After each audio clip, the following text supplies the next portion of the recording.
Padre, eu quero aproveitar ao máximo esse tempo com o senhor. Estou muito honrado de estar aqui falando com o grande Padre Lenz Henrique. Oh, muito obrigado. Amigos velhos de guerra de Belém, né? Desde o Exatamente. ano 2000. Eu não, Você aqui está em me Belém, vendo bem? Você aqui em está me Belém, vendo bem aí? estou lhe vendo muito Ah, bem. tá bom. Tá Aqui bom. em Belém, eu não fui do seu tempo, infelizmente, mas o pessoal falava muito, né, do seu Luiz Henrique. E no tempo do seu Geraldo Maranhão, a gente foi para São Paulo e a gente ficou hospedado em Domina Nostra de Asnagora. E eu Aham. fui falar como encarregado, e foi um mês que a gente passou em Jasnagora muito proveitoso. De qual, padre, é sério, eu me lembro de cada palmo daquele quarteirão. Aham. Um lugar de muitas graças, e é muito bom estar aqui hoje falando com o senhor. Olha, para minha alegria, viu? Reencontrar velhos amigos é sempre muito bom. Tenho saudades do Pará, do Pátio no Tucupi, do Círio de Nazaré, da imagem de Nossa Senhora de Nazaré, O senhor das ficou, conversas que nós temos ao entardecer, muitas coisas, viu? ficou quanto tempo aqui, padre? 4 anos. 4 anos. Nossa, 4 anos é um bom tempo, né? O senhor conheceu bem Belém.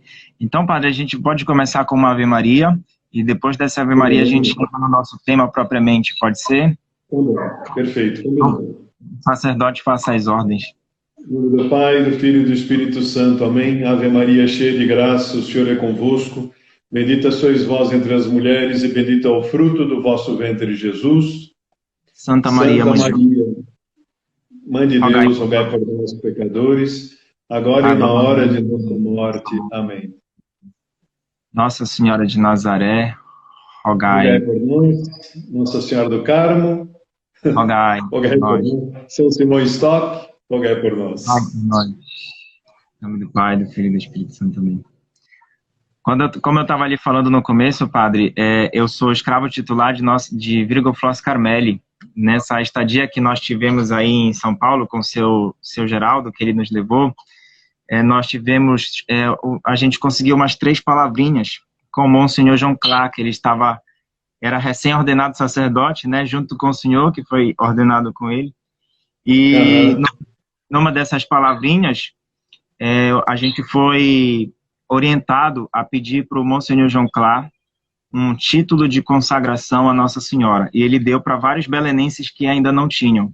E quando chegou na minha vez, ele me deu o título de Virgo Flos Carmeli, né? E hoje é dia de Nossa Senhora, é dia da minha patrona. E foi esse ano, padre, olha só, isso aconteceu há mais ou menos 15 anos atrás. Mas foi esse ano que eu me consagrei a Nossa Senhora. Nossa, fantástico, hein? Demorou muito Que tempo para bom. amadurecer, padre, a adentrar nessa senzala. Lindas recordações, hein? Espetacular. Sim, sim. Padre, eu tive a ideia de dividir essa live com o senhor para tratar desse assunto, porque os arautos do Evangelho têm uma espiritualidade muito próxima à Nossa Senhora, ao Carmelo, né? A espiritualidade carmelitana. Embora os arautos não pertençam à família carmelitana no sentido congressional, mas enquanto beneficiário da espiritualidade, os arautos é um grande difusor da devoção à Nossa Senhora do Carmo, do Santo Escapulário. E hoje a gente está aqui para falar dessa devoção que é muito interessante. Quando a gente entra na sede, né, no nosso apostolantado, uma das primeiras coisas que fazem com a gente é fazer a gente receber o escapulário, né? Então, eu recebi o escapulário por instrução de vocês, e é muito bom estar aqui hoje falando com o senhor sobre essa devoção, que enquanto devoção ela é muito interessante, né, padre? Porque falar dos carmelitas é uma coisa... quando a gente fala das congregações na igreja, tudo se remonta à plenitude dos tempos, ao Novo Testamento, né, a esses 2000 anos da história recente que a gente vive desde o advento de nosso Senhor Jesus Cristo. Só que quando a gente fala dos carmelitas, né, padre, a gente fala de uma tradição espiritual que a gente recebe desde o Antigo Testamento. Então, o senhor poderia começar a falar, padre, a respeito desse percurso, né, do caminho da espiritualidade carmelita, os filhos de Santo Elias, que é presente até os nossos tempos, né, padre? Sim, certamente. Então, Laurentino e os amigos aí de Belém, eu vi que o Sandro Henrique anda por aí, e vários outros que devem estar aí nos ouvindo. Bem, as nossas origens, as origens dos arautos do Evangelho, estão na família espiritual carmelitana. O Dr. Plínio Corrêa de Oliveira era mestre de noviços da Ordem Terceira do Carmo, na Rua Martiniano de Carvalho, aqui em São Paulo. Bem, e a Ordem Carmelitana, 900 anos antes de Cristo, nasceu Santo Elias, e a vida toda de Santo Elias tem muito a ver com o escapulário e com a Ordem do Carmo, porque, como vocês devem saber, a verdadeira religião estava se extinguindo. O rei Acabe se casou com a filha do rei dos Sidônios, Jezabel. Acabe e Jezabel ficaram nomes famosos na história sagrada. Jezabel mandou assassinar todos os profetas. Todos os profetas. De tal maneira que muitos tiveram que se esconder em cavernas, mas ela foi eliminando um por um. Jezabel adorava o deus Baal e trouxe o culto para Baal, para Jerusalém, para Israel, e o rei Acabe, que se casou com ela, era hebreu, mas se casou com ela, abandonou, apostatou da verdadeira religião e ergueu altares ao deus Baal. E não só isso, não foi só simplesmente adorar o deus Baal, é que Jezabel, que era a mulher de Acabe, rainha, começou a mandar matar todos os profetas. Então, se a gente vai no livro dos Reis, a gente vê Elias dizendo que ele foi o último profeta que sobrou. O último que sobrou. E a religião, veja, a religião estava para ser extinta. Toda a promessa da vinda do Messias ficou pendente aí da fidelidade de um homem, o profeta Elias. Porque a verdadeira religião estava se extinguindo. Ora, Santo Elias era um profeta, como é que eu ia dizer? Um profeta de fogo, foi arrebatado por um carro de fogo. Diz a Bíblia a respeito dele, Eclesiástico, se não me falha a memória, que suas palavras queimavam como fogo. Então Elias foi procurar o rei Acabe. E disse para Acabe que, por causa da apostasia e por causa dos crimes que Acabe e Jezabel tinham cometido, que não choveria mais em Israel até que ele, profeta Elias, ordenasse. Ora, imagina o que é uma seca, ainda mais naqueles tempos. Não havia água, as ervas e as comidas para o gado começaram a desaparecer, as ervas secavam, não havia água para beber. Então começou a haver um desespero. E Elias tinha dito, não choverá até que eu ordene. E como castigo pelos crimes que Acabe e Jezabel tinham cometido. Ora, Jezabel queria matar Elias também. E Elias é obrigado a fugir e vai para a torrente do Carite, é toda uma história, ressuscita a filha da viúva de Sarepta, é toda uma história muito bonita, eu não vou me alongar aqui, tá bem. Depois, quando a religião estava a ponto de se extinguir, Elias procura, e depois de um bom tempo de seca, Elias vai procurar Acabe e fazer-lhe uma proposta. Que ele reúna todos os sacerdotes de Baal, 450, mais os sacerdotes de Astarote, 400, 850 sacerdotes, portanto, no alto do Monte Carmelo, para uma disputa. E manda e que Acabe reúna todo o povo de Israel no alto do Monte Carmelo. E todo o povo lá se reúne, e Elias diz, reprime ao povo, dizendo, se Baal é o verdadeiro Deus, adorai a Baal. Mas se o Senhor é o verdadeiro Deus, adorai o Senhor. Porque vós ficais mancando dos dois pés? Então vos proponho uma proposta. Coloquemos um novilho em cima de pedras, etc. Indica como fazer, façamos um lagar em volta. E depois, cada um invocará o seu Deus para que ponha fogo no novilho. Mas não colocareis fogo por baixo. E Santo Elias diz, vós sois mais numerosos, começai primeiro.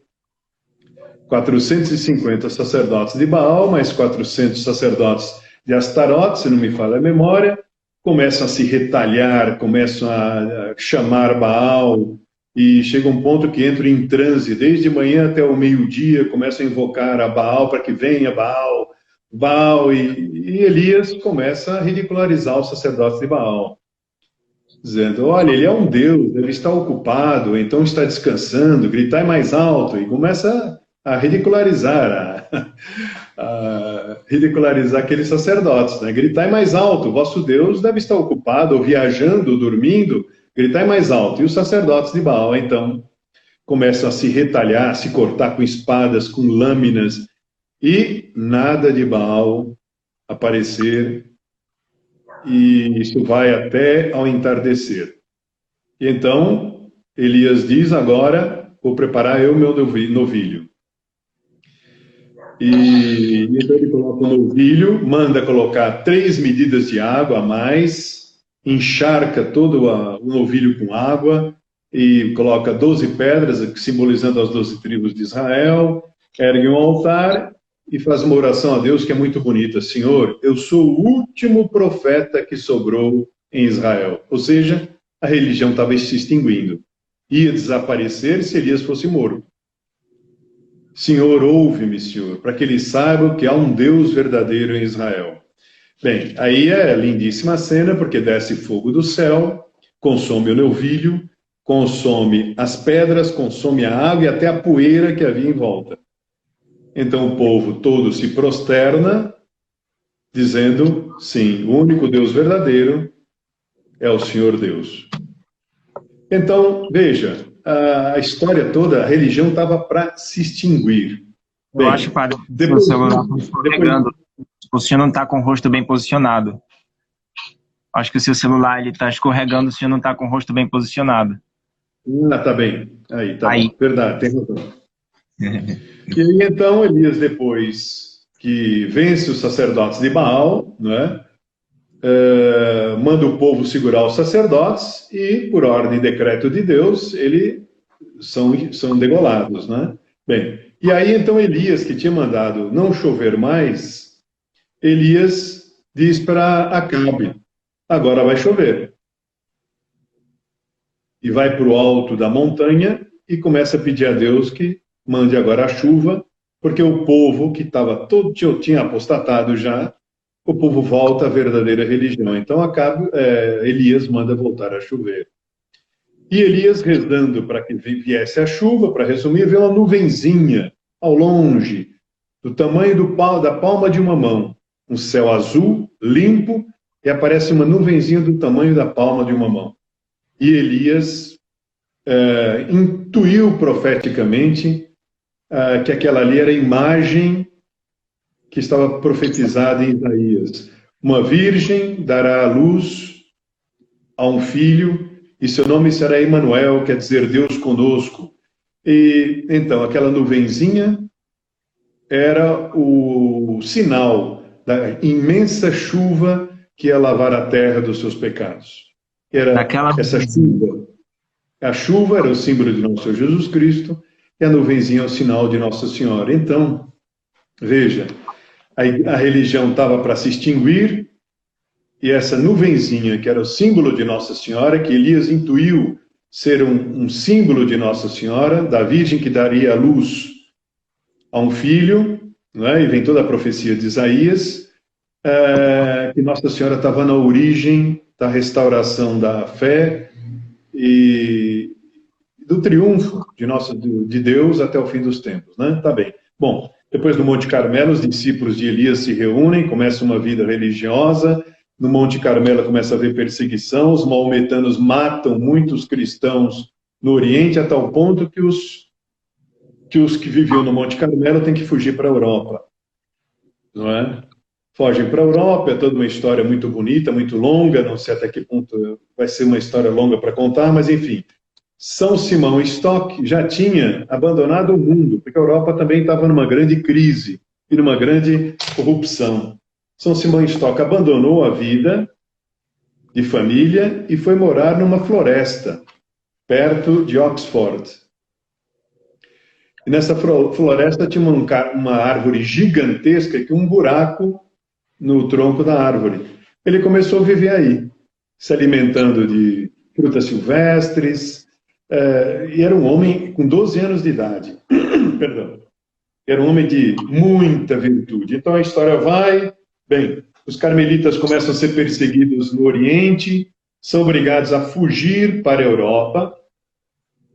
E na Europa, São Simão Stock se junta a esses carmelitas. Tá bem.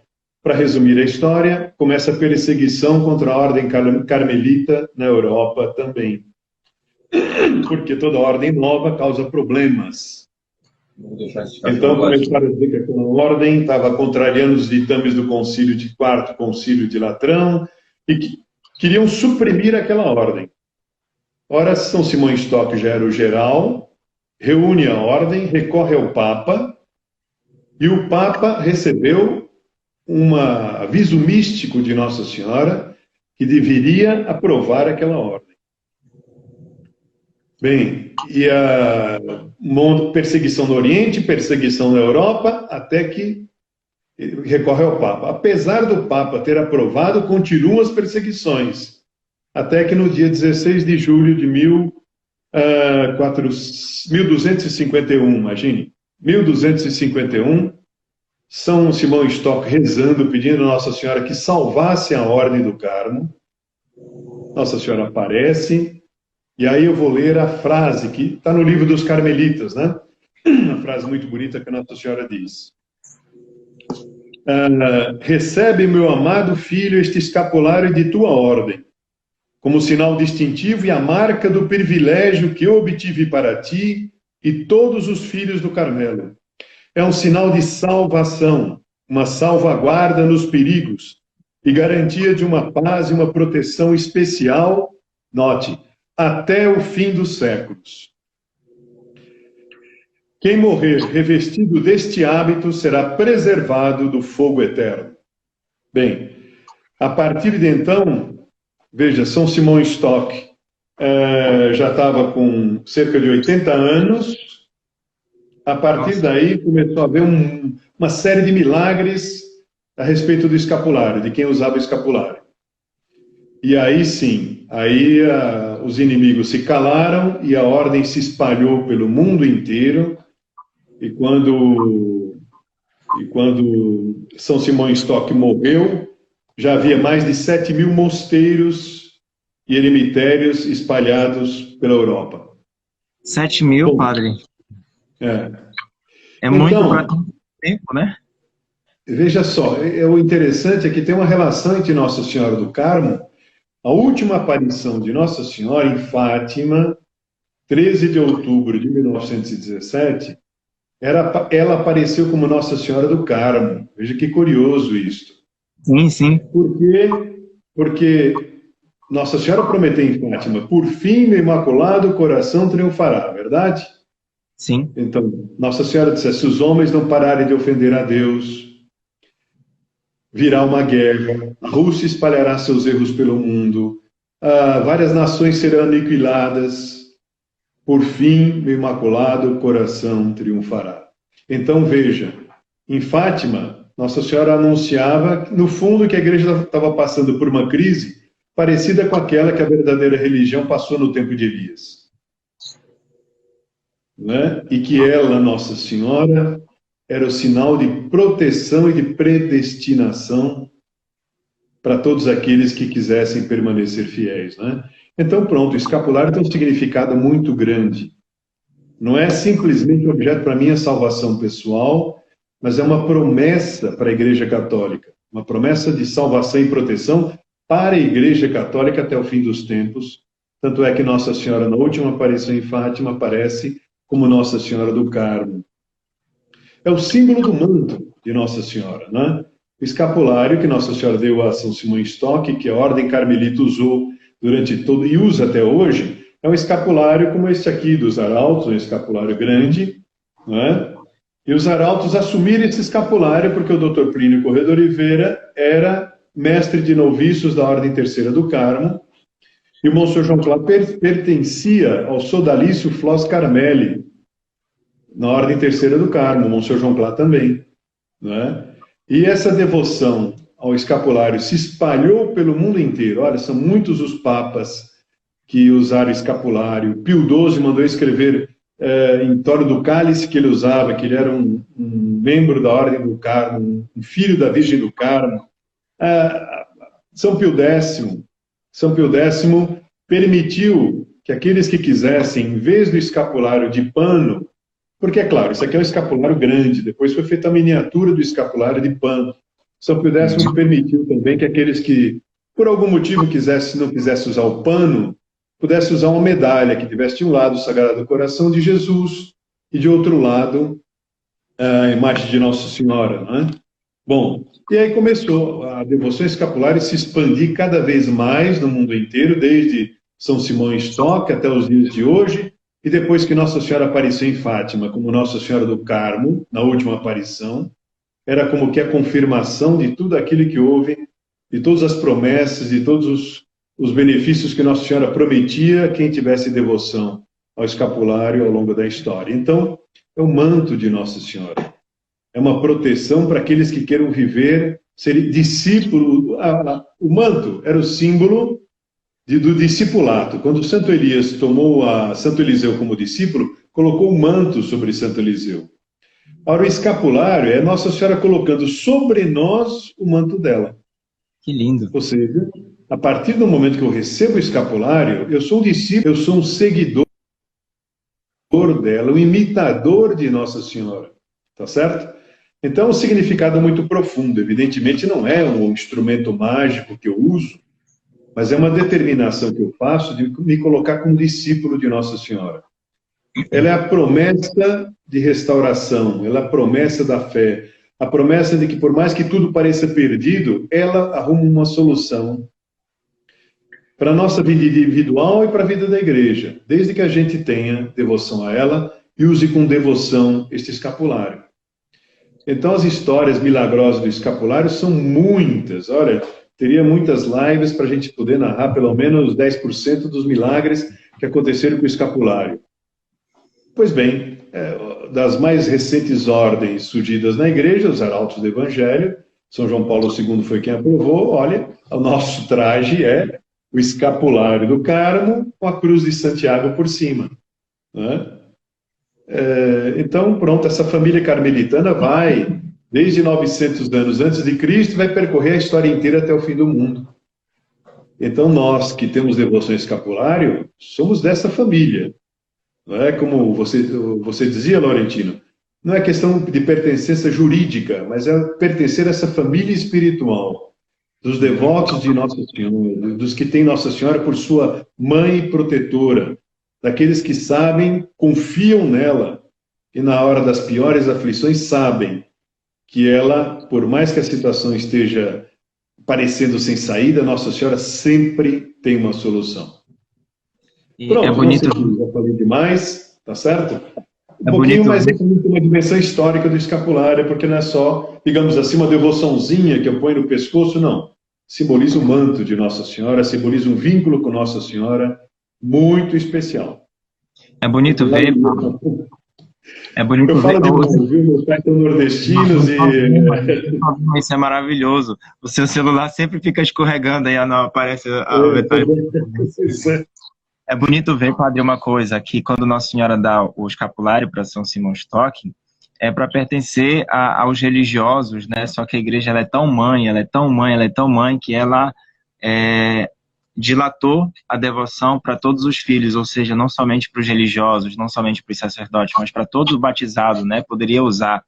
E com o passar do tempo, o escapulário ele foi se tornando acessível, né? Diminuindo de tamanho, para que todos pudessem usar, no sentido positivo do termo, para que todos pudessem usar comodamente. Então, o próprio operário, civil, a pessoa que tem a sua vida ordinária, pudesse fazer toda a sua rotina, toda a sua jornada, sem ter que, para isso, estar revestido de uma peça longa, não é? Mas muito discretamente colocada por entre suas vestes. E a igreja, muito maternalmente, tornou acessível a todos essa devoção. Só que eu vejo, padre, eu não sei se o senhor percebe isso, eu acredito que o senhor deva ver, né, alguns relatos nesse sentido, que infelizmente algumas pessoas, por interpretar mal a devoção, possam adotar o escapulário como uma espécie de amuleto, né? Ah, Nossa Senhora prometeu que ela vai salvar quem usar o escapulário, então eu vou vou tomar isso daqui para mim, né? Só que as pessoas esquecem de corresponder. E como é isso, padre? Bom, Laurentino, esse é um tema forte. Então, vou ter que falar com franqueza, né? Estamos aqui entre irmãos na fé, vou ter que falar com franqueza. O problema que se passa hoje é parecido com o problema que se passava nos tempos do profeta Elias. Não é? Não há meio termo entre o mundo e Deus. O mundo diz que a nossa finalidade está nesta terra. A minha vida é nesta terra, a minha finalidade é neste mundo. Este mundo se cumpre a minha finalidade. Então, importem gozar a vida enquanto eu estou vivo. Essa é a religião do mundo, bios e mamon. Então, procurar viver o quanto mais possível, prolongar a vida ao máximo e gozar a vida ao máximo. Bios e mamon. Os romanos tinham Deus para tudo. O Deus bios é o Deus da saúde, o Deus da vida, e o Deus mamon é o Deus do dinheiro. Então, a grande meta das pessoas que adotam a religião do mundo não é uma religião explícita, mas é uma religião real. O mundo tem suas leis, tem seus mandamentos, né? E gozar a vida, ter dinheiro, são os primeiros mandamentos do mundo, da religião do mundo, né? Bem, então, ganhar dinheiro e gozar a vida. Veja bem, quando a mídia espalha que o vírus mata, coronavírus, então todo mundo vai para a televisão, não pisca.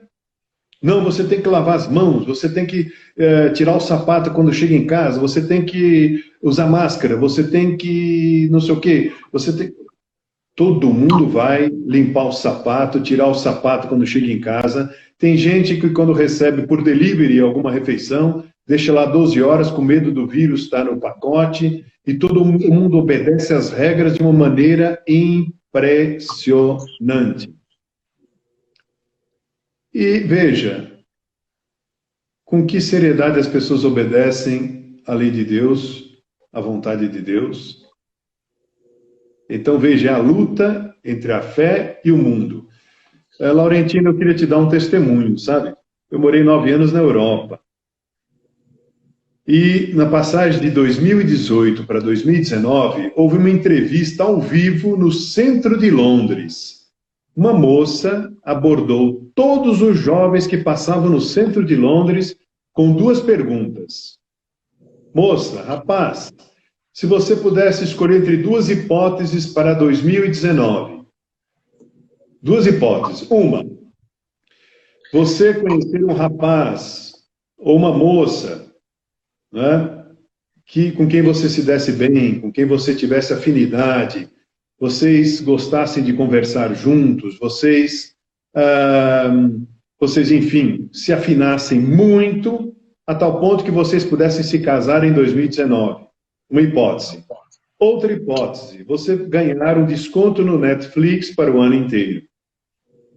Segunda pergunta, se você escolhesse o casamento, ter filhos, né?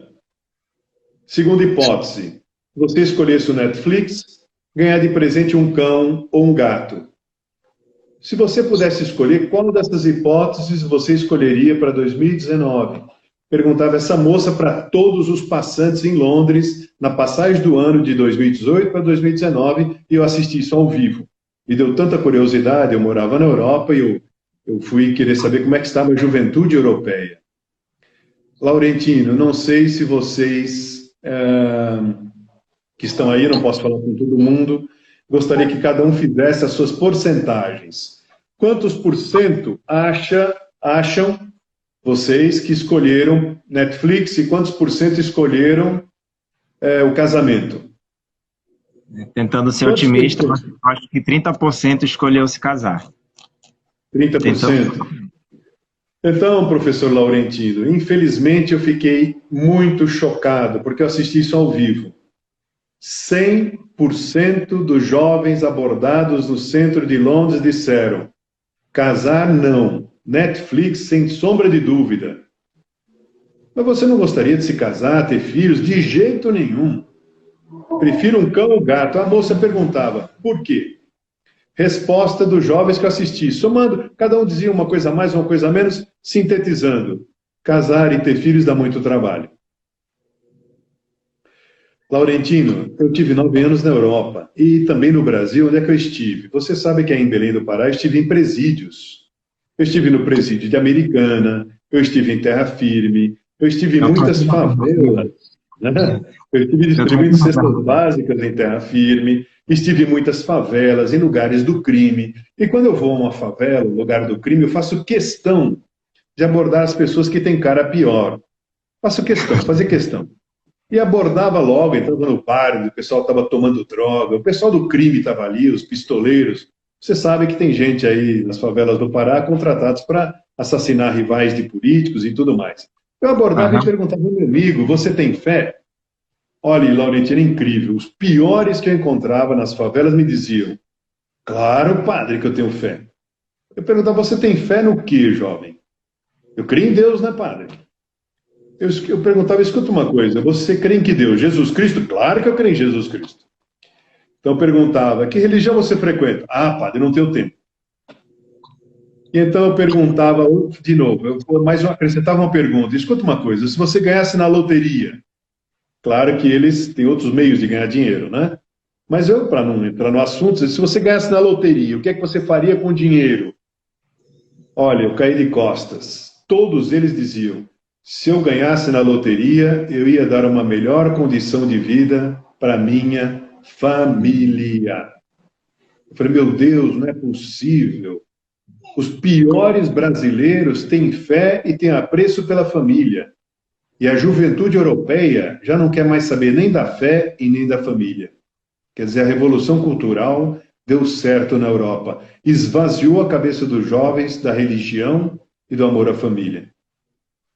Então, sabe qual é a conclusão? Quando eu cheguei ao Brasil, eu passei a amar meu país muito mais do que antes. Eu disse, meu Deus do céu, isso é um dom para esse país, esse povo tem fé. Tá bom. Quer dizer que o Brasil está mil maravilhas? Não. Graças a Deus, o povo tem fé. Em comparação com o resto, o Brasil está muito bem. No Brasil, o povo brasileiro não aceita aborto, o povo brasileiro não aceita ideologia de gênero, o povo brasileiro tem fé, graças a Deus. Mas falta ao povo brasileiro ser coerente com a sua fé. As pessoas, por ignorância, Laurentino, às vezes é por ignorância, as pessoas não sabem mais o que são os sacramentos. Eu tenho ido a hospitais, as pessoas não sabem mais o que é a unção dos enfermos, as pessoas não sabem nem sequer o que é o batismo. Escapulário, as pessoas não têm mais a menor ideia.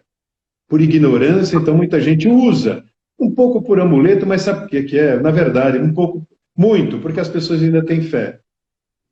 E desde que a pessoa tem uma esperança, uma confiança, um amor, um carinho por Nossa Senhora, ela não abandona, porque ela é mãe, compreende? Agora, compete a nós, católicos, fazermos apostolado, porque esse povo tem fé. É impressionante. Não vou dizer que todo mundo, não estou dizendo que são santos, não estou dizendo que o Brasil é o paraíso, mas eu lhe digo, o Brasil está muito melhor do que a maior parte dos países do mundo. Eu dou uma prova. Só há 3 países no mundo em que o aborto ainda não foi aprovado até o 9º mês de gestação. Um deles é o Brasil.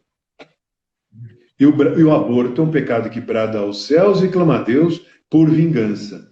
O brasileiro ainda preza a família, mesmo quando ele não se casa na Igreja Católica, a família está na mente dele enquanto ideal de vida, ter família, ter uma família, ter filhos. Na cabeça dos jovens europeus já desapareceu. A Europa vai ser dominada pelos muçulmanos, porque os muçulmanos têm em média 6 filhos, e os europeus não querem mais ter filhos. Então, eu vou lhe dizer, o Brasil é uma terra do futuro, porque esse povo tem fé. Agora é uma luta. A mídia procura toda hora esvaziando a cabeça dos brasileiros do conteúdo. É uma fé que vai ficando sem o conteúdo, sem a fundamentação, sem o conhecimento dos sacramentos, mas não conseguiram ainda arrancar a fé da alma desse povo. Então compete a nós fazermos apostolado, tá certo? E explicarmos para as pessoas que não, que o escapulário não é um amuleto, mas é um sinal de filiação, que eu sou filho de Nossa Senhora, sou seguidor dela, eu devo imitá-la. Compete a nós fazermos apostolado, e o Santo São José, ora, está fazendo muito bem. Tá bom? É muito bom ouvir isso, a gente pede inclusive as suas orações, porque uma das coisas que a gente identificou, principalmente nesse período de pandemia, aconteceu uma coisa bem interessante, padre. Agora aqui dando o testemunho do Centro de São José. A gente tem muitas dificuldades, né? No interior do grupo, a gente, graças a Deus, briga muito bem, mas se acerta depois.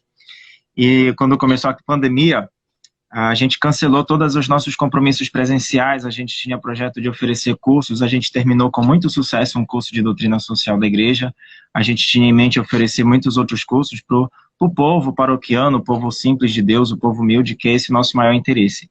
E quando veio a pandemia, padre, a gente se obrigou a não ficar de braços cruzados e, olha, a gente tem que... todo mundo está indo para as redes sociais, então, não por modismo, mas vamos fazer o mesmo, mas para fazer apostolado. E a gente percebeu, padre, que os assuntos que a gente dispunha, que mais trazia interesse para as pessoas, são exatamente assuntos que falam a respeito de família. Eu vou ficar muito feliz em saber que depois vai ficar salvo aqui essa comunicação. Vou ficar muito feliz em saber que as pessoas aproveitaram bem. Vou ficar muito feliz de saber que as pessoas aproveitaram bem aqui essa comunicação.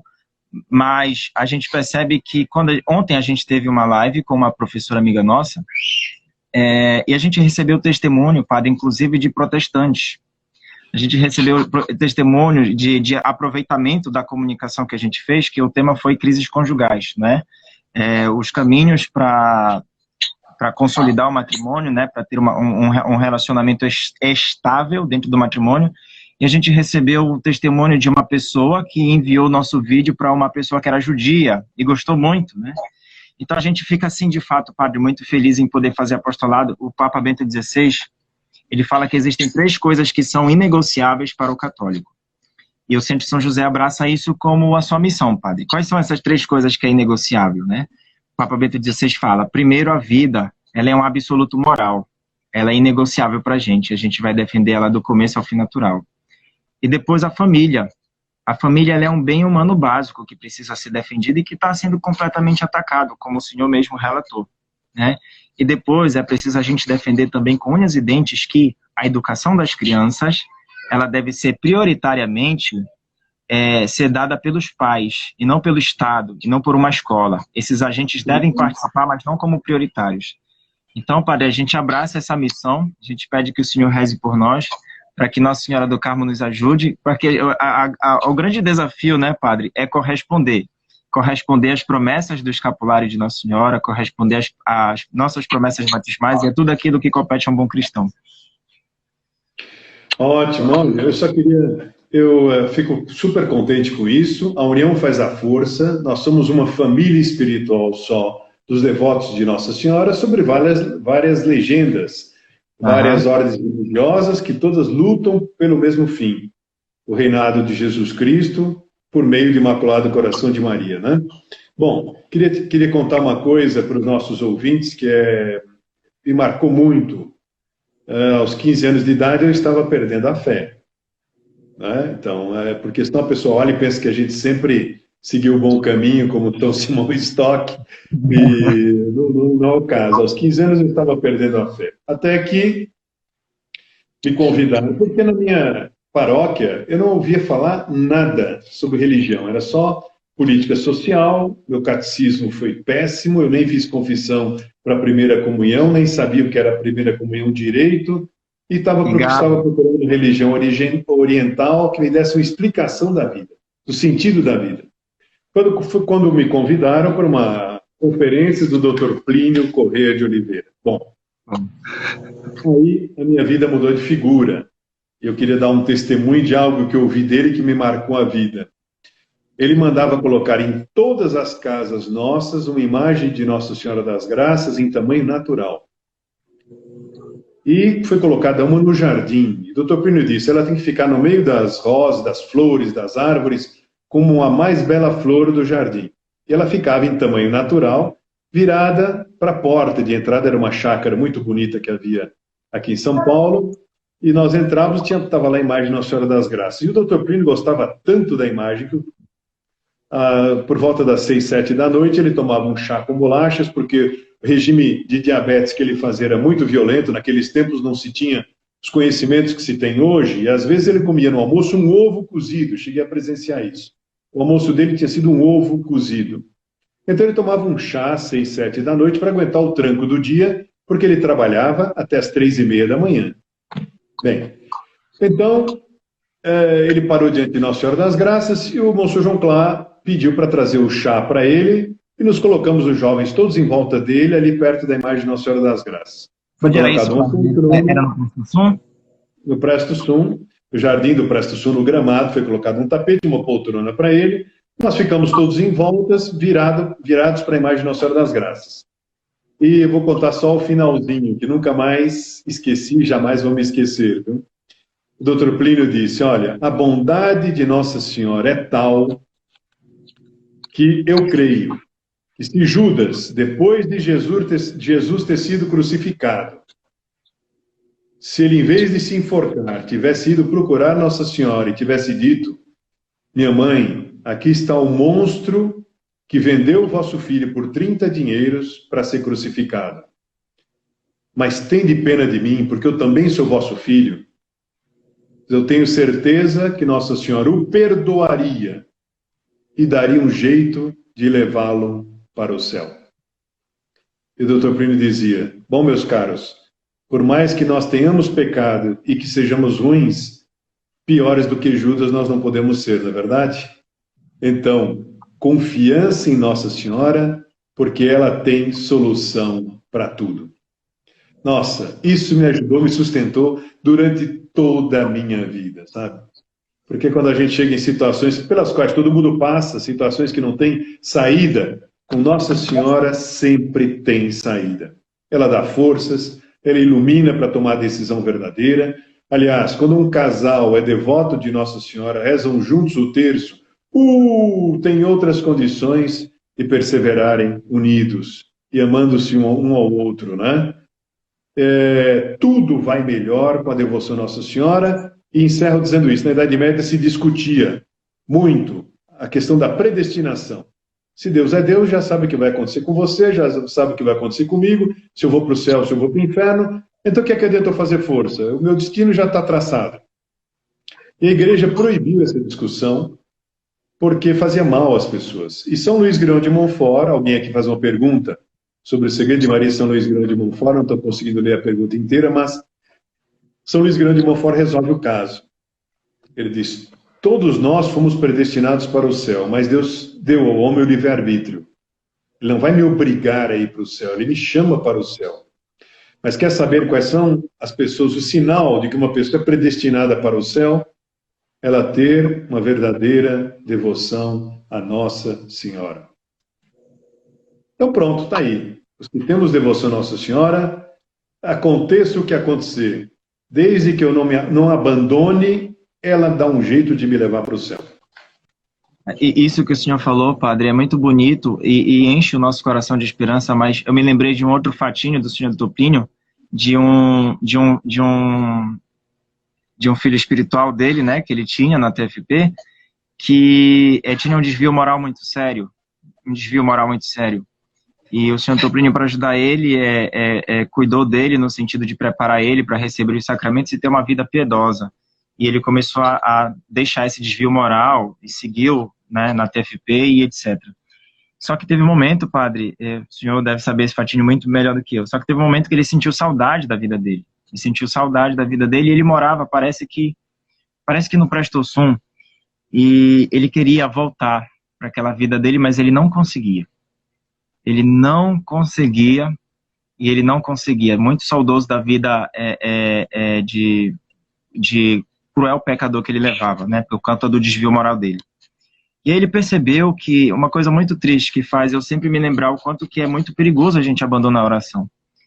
Ele percebeu que ele não conseguia sair da TFP porque nos arautos, né, e na TFP o senhor Plínio ensinava o pessoal a rezar o rosário todo dia. E ele pensou, se eu parar de rezar o rosário, eu vou conseguir sair daqui. E interessante, né, padre? De uma má vontade, ele foi para uma maldade deliberada, né? E ele parou de rezar o rosário e conseguiu ter forças, ou melhor dizendo, ele conseguiu estar fraco, não é? Exaurido de forças para finalmente se entregar à vida antiga dele, né? Então, se por um lado, né, como o senhor muito bem falou, que Nossa Senhora nos ajuda em tudo, quando a gente recorre a ela, por outro lado, ela não nos ajuda se a gente assim não o quer, porque a gente é livre, né, padre? Então, eu coloco aí um parênteses, tá certo? É, é que mesmo quando a gente diz não, Nossa Senhora, como boa mãe, ainda vai atrás, sabe? Ainda vai atrás, ainda ajuda. E para lhe ter para o senhor ter uma ideia, eu tenho ido levar a unção dos enfermos para pessoas em favelas, em hospitais de periferia. O pessoal está todo no corredor, como para hospitais em lugares de gente rica, Einstein, Oswaldo Cruz, hospitais de luxo. Tá bem. Uhum. Recentemente fui levar a unção dos enfermos por um ex-arauto que tinha abandonado o grupo há mais de 20 anos, levado uma vida péssima.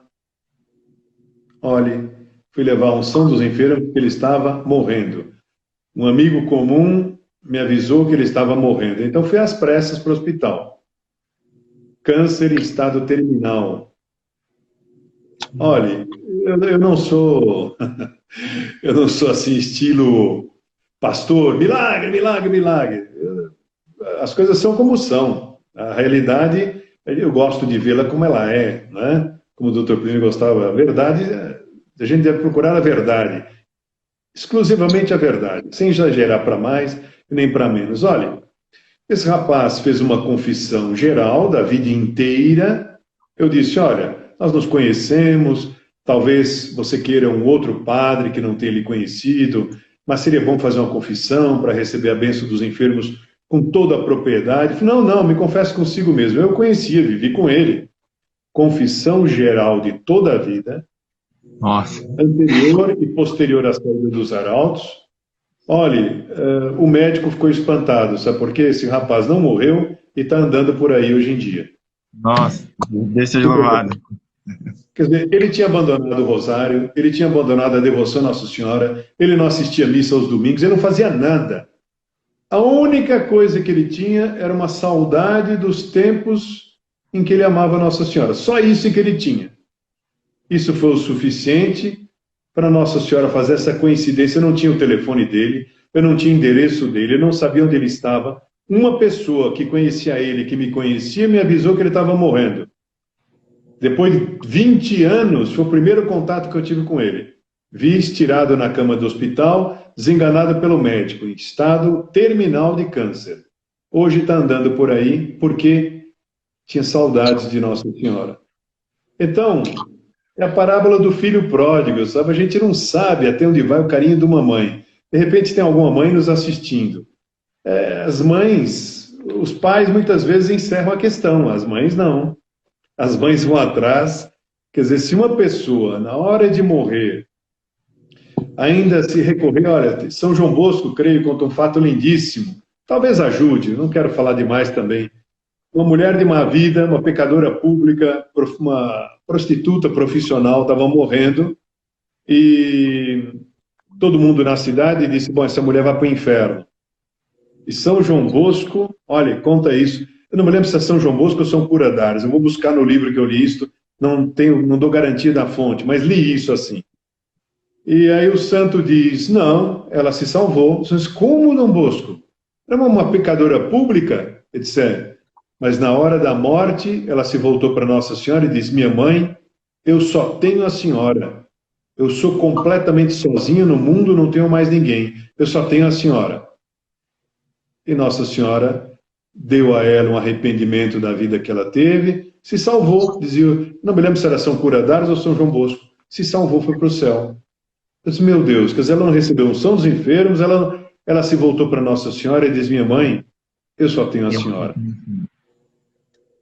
Então, sabe o que acontece? É um mistério, porque Nossa Senhora, além das mães serem como são, tem mães que dão a vida pelos filhos. Eu tenho visto isso, eu tenho ido muito a presídios, né? O sujeito está lá na cadeia, matou, roubou, fez tudo que não presta.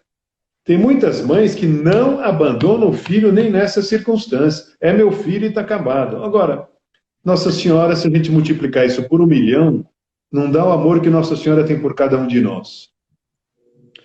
Então, se a gente recorrer a ela, tudo tem saída, sabe? Tudo tem... E esse é o lado bom do brasileiro, que o brasileiro tem fé. Agora, é um perigo quando começa a se distanciar de Nossa Senhora, porque ela põe a mão, ela cobre nossos defeitos com as virtudes dela. Ela, não, mas é meu filho, pronto, final. Ela diz para Jesus, olha, tá bem, ele é assim, mas é meu filho, eu quero a ele. Acabou-se, entende? Agora, se a pessoa romper com Nossa Senhora, aí o perigo da perdição é muito grande. Agora, a gente não pode facilitar, né? Não posso pensar assim, bom, deixa que então na última hora eu lembro de Nossa Senhora. Perigoso, né? Porque a salvação eterna é um assunto... Então, pergunta que fica para todos que nos ouvem e para vierem ouvir. Se eu perguntasse na rua hoje, ou para cada um dos que nos ouvem, cada um dos que estão na rua em Belém do Pará ou em São Paulo, escuta, meu amigo, você quer ir para o céu ou para o inferno? Depois da sua morte? Evidentemente, eu creio que mais de 90% das pessoas iriam dizer, querem ir para o céu. Aí eu faria uma segunda pergunta. O que é que você tem feito para ir para o céu depois da morte? E aí nós iríamos ver que a grossa maioria não faz nada para obter a salvação eterna. Ora, ninguém sabe quando vem a morte, né? A morte nos colhe na hora que a gente menos espera.